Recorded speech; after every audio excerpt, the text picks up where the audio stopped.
too.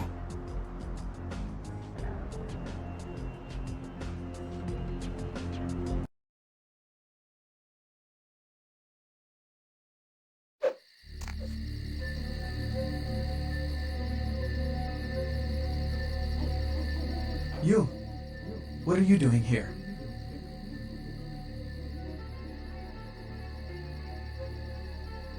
No?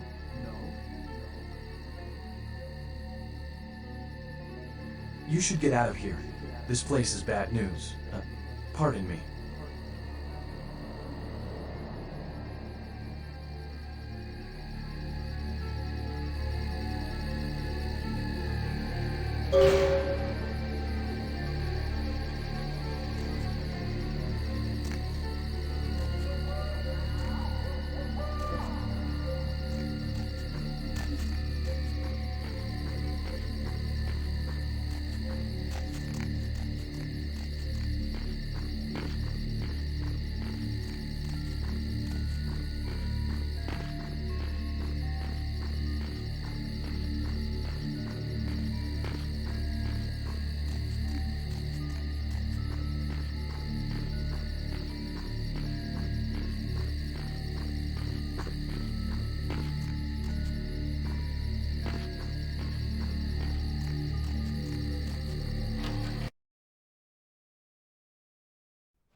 It is quite peculiar, the happenings I've been made to witness for my supernatural longevity.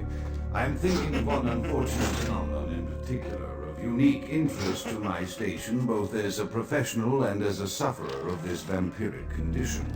It seems the stream of time has begun to erode the moorings of my chosen course of study, for the methodologies that gave birth to psychology are slowly disappearing.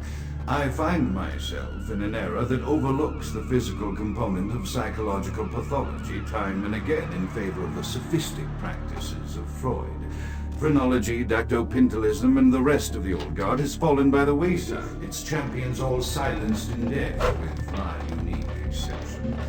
Would that I could make my voice heard again, although it may be suspicious that I return to popular for this 50 years after my apparent No,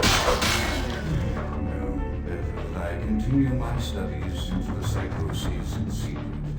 One day, may I hold up my own cure as validation of the methods. I am confident no cure for my condition, or that of my beloved wife, lies within our figurative minds, waiting to be unlocked by the correct combination of memories recovered from our childhoods. And I'm most certain it has nothing to do with the relationship between myself, my parents, and my genitals. Sorry, Seaman, but I choose to stay my course. In time, too, may your star fade and disappear.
Often I reflect with great regret on the missed opportunity that was my infected. Had I been conscious of the attack, I could have stopped the orderlies from locking her in the roaming bed. But I would give just one interview, a few simple questions of the plague-ridden woman who met her end that dawn. Of course, there is no guarantee she would have been any more helpful than my current crop of test subjects, mewling wretches. Few could be called enthusiastic. Given the nature of the tests, I cannot expect the same fervor from all, but a modicum of cooperation would be appreciated. Animals. The one called John went so far as to gnaw off his arm and escape into the floorboards like some feral rodent. I still hear him scurrying about at night. He must have made an atrocious mess.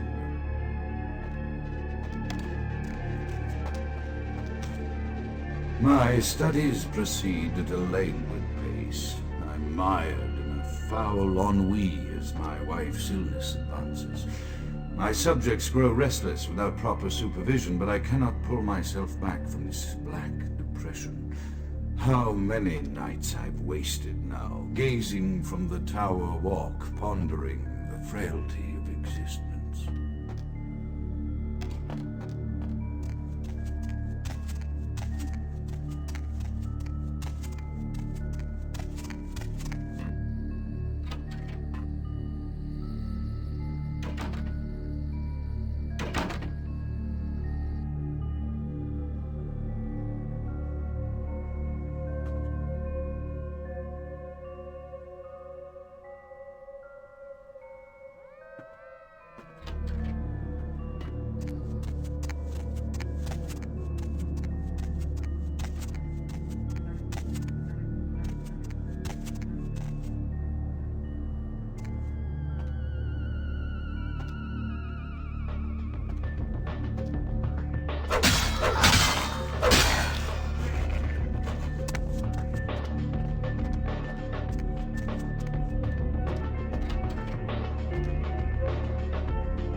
After decades of solitary study into this affliction, I have learned that it is by no means mine alone.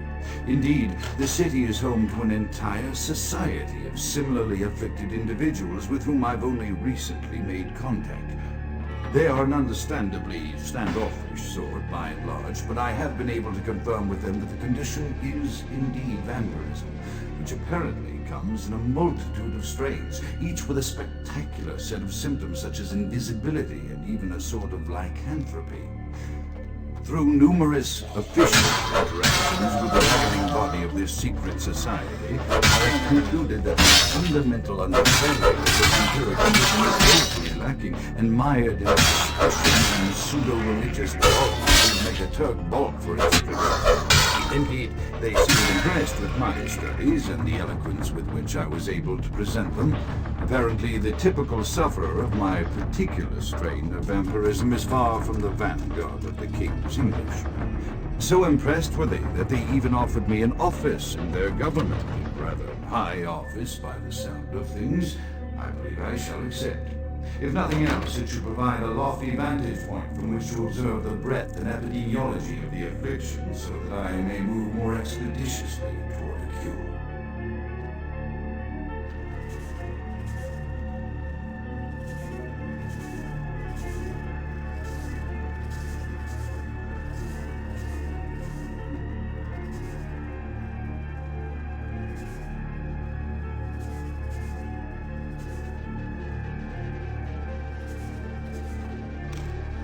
I have accepted the role of Primogen for Clan Malkavian, the dreadfully winsome label applied to the particular strain of vampirism I suffer, so named for some supposed vampire father figure of old.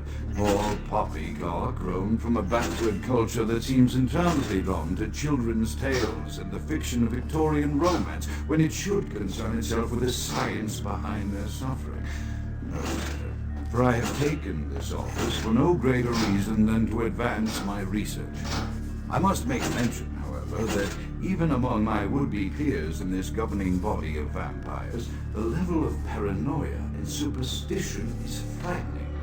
Their intelligence is not the question, oh, indeed. As they courted me for this appointment, I had to suspect that their overtures were hand-tailored to what must be my obvious infatuation with reason, for the devil would do well to have such honey-tongued tempters. Even so, I could not help but notice the dressing of language these vampire leaders chose for their silent song. Whether it is born of habit, from addressing their unwashed, ill-educated subjects, or from their own deep-seated beliefs, their linguistic flourishes belie a faith in superstition over the providence of empirical reason that must be an all-pervasive theme in this society of darkest night. Damn it all, now I'm doing it too.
As I expand my dealings with the vampire government, I have encountered a disturbing new symptom of this affliction.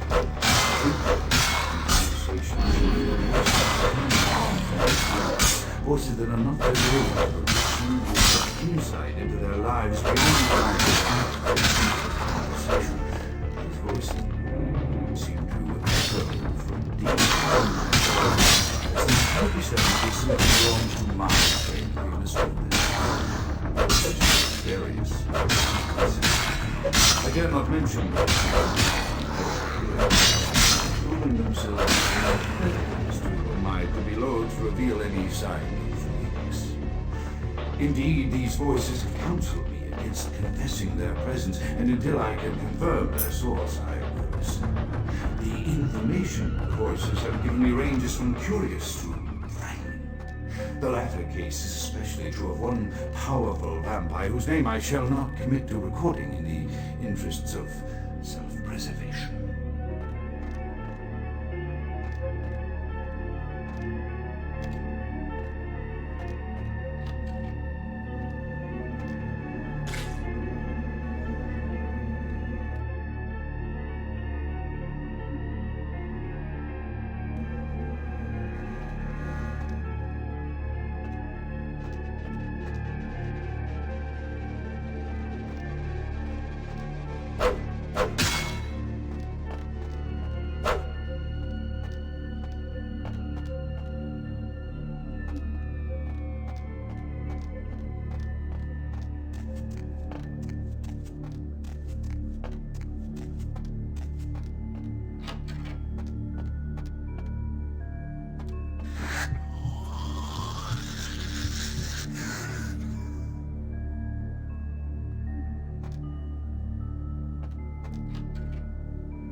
The voices have increased in frequency and direction of late.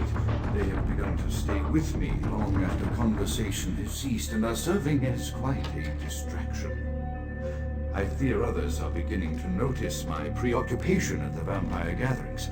I am thinking again of the particular vampire of whom I spoke previously, who I dare not name for my growing fear. If the voices are to be believed, then my caution is warranted, for they speak of his blackest crimes, both past and future. More than once I have seen the suspicion in his eyes and heard the distrust in his voice when speaking of me. The fear must register on my face, as it is all I can do in these moments to keep from crying out in chorus with the voices.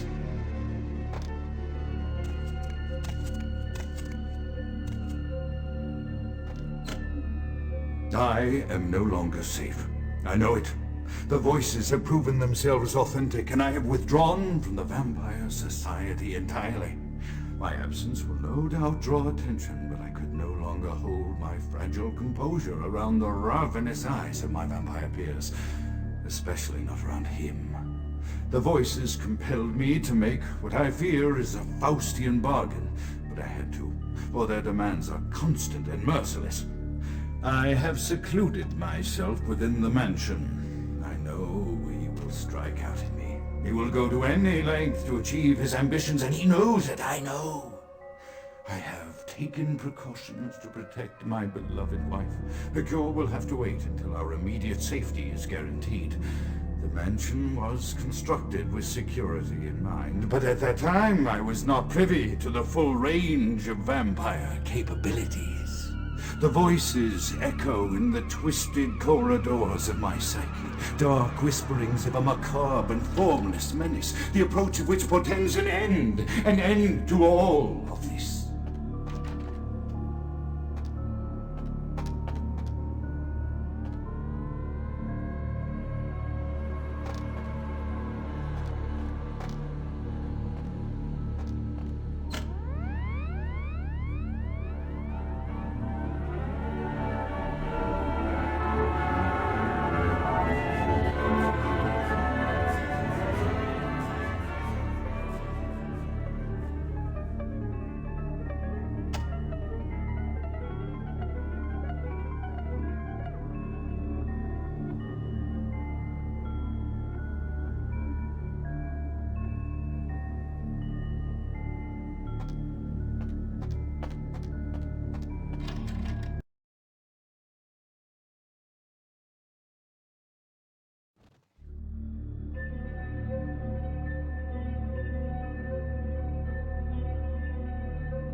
Count is dead? Pity it could not be by my hand. No matter.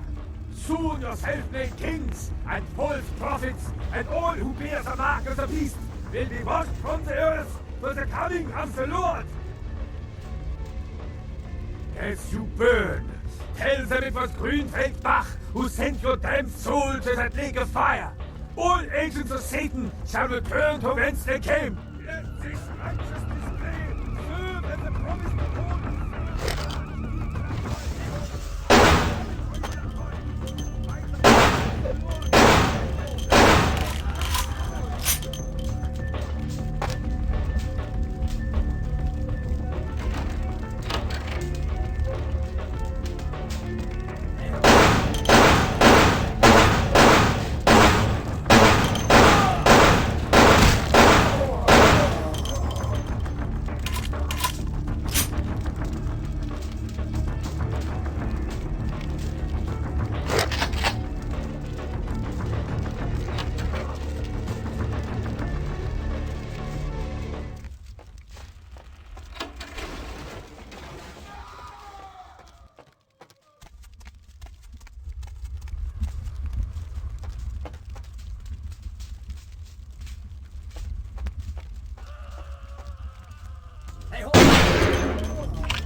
Evening there. Something burning? Ooh, smells like someone burnt the burgers.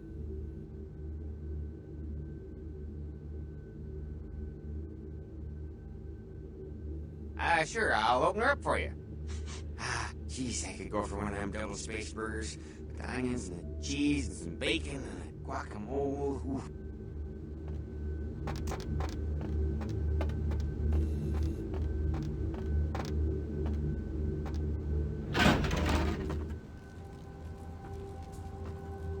The Primogens still haven't been contacted by Grout. I thought I made it clear that you were not supposed to come back until we had heard from him. Grout's dead. What? Bach! Every time I think he's lost the scent. So, Bach killed Grout to draw me out.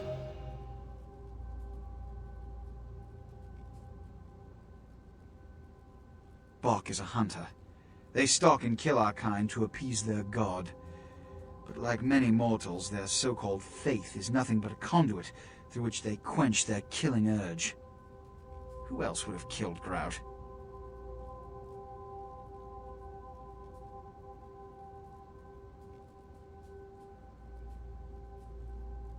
Look at me. Are you sure it was Nines Rodriguez? Because if it was, the consequences... Do you know where this might lead? Do you really have any idea?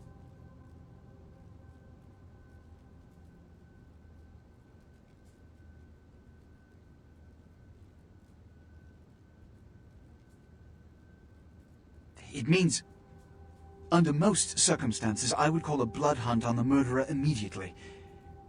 However, the anarchs of this city may interpret such an action to be a declaration of war. I do not want a war with them. This decision will take some time. I need to confer with the Primogen on this. In the meantime, I've come to a decision on the Ankaran sarcophagus, and I believe that for the safety of the inhabitants of this city, we need to place the sarcophagus under Camarilla protection until its contents can be confirmed. You're becoming quite indispensable to me.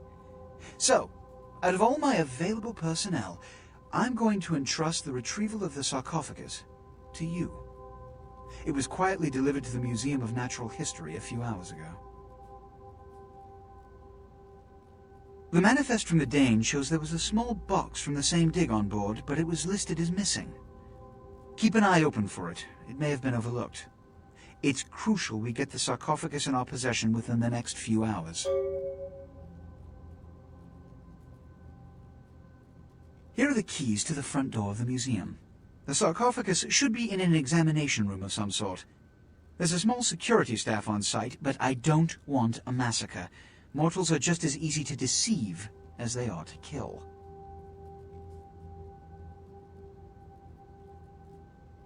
There is a degree of immediacy attached to this task. Work fast. And, as on the Dane, you are not to open the Ankaran sarcophagus for any reason. Excuse me.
your way down here, did you?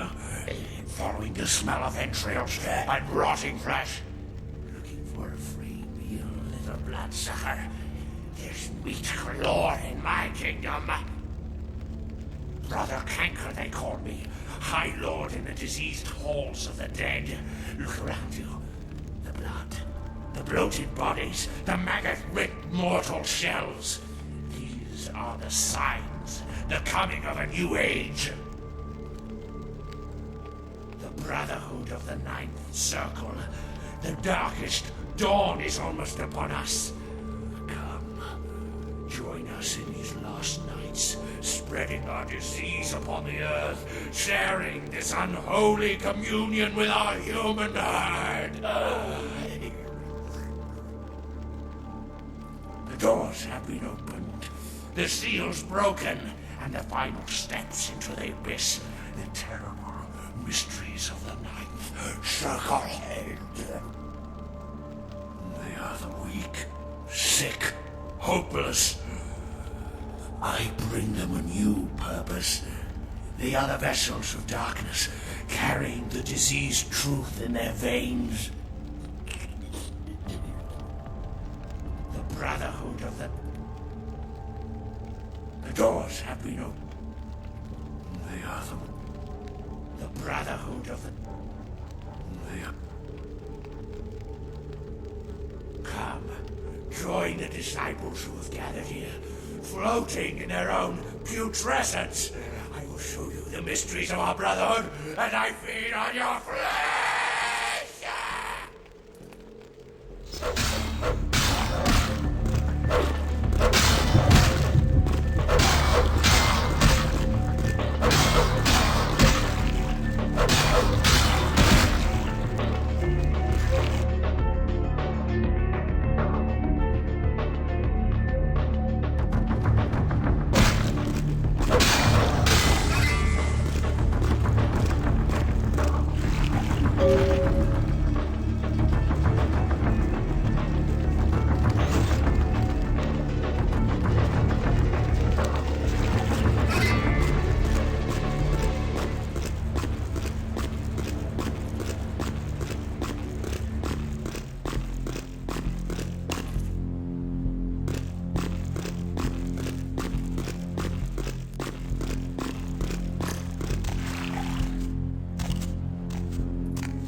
You enlightened yet, brother? I see. Welcome to the Brotherhood. The bishop will see you upstairs.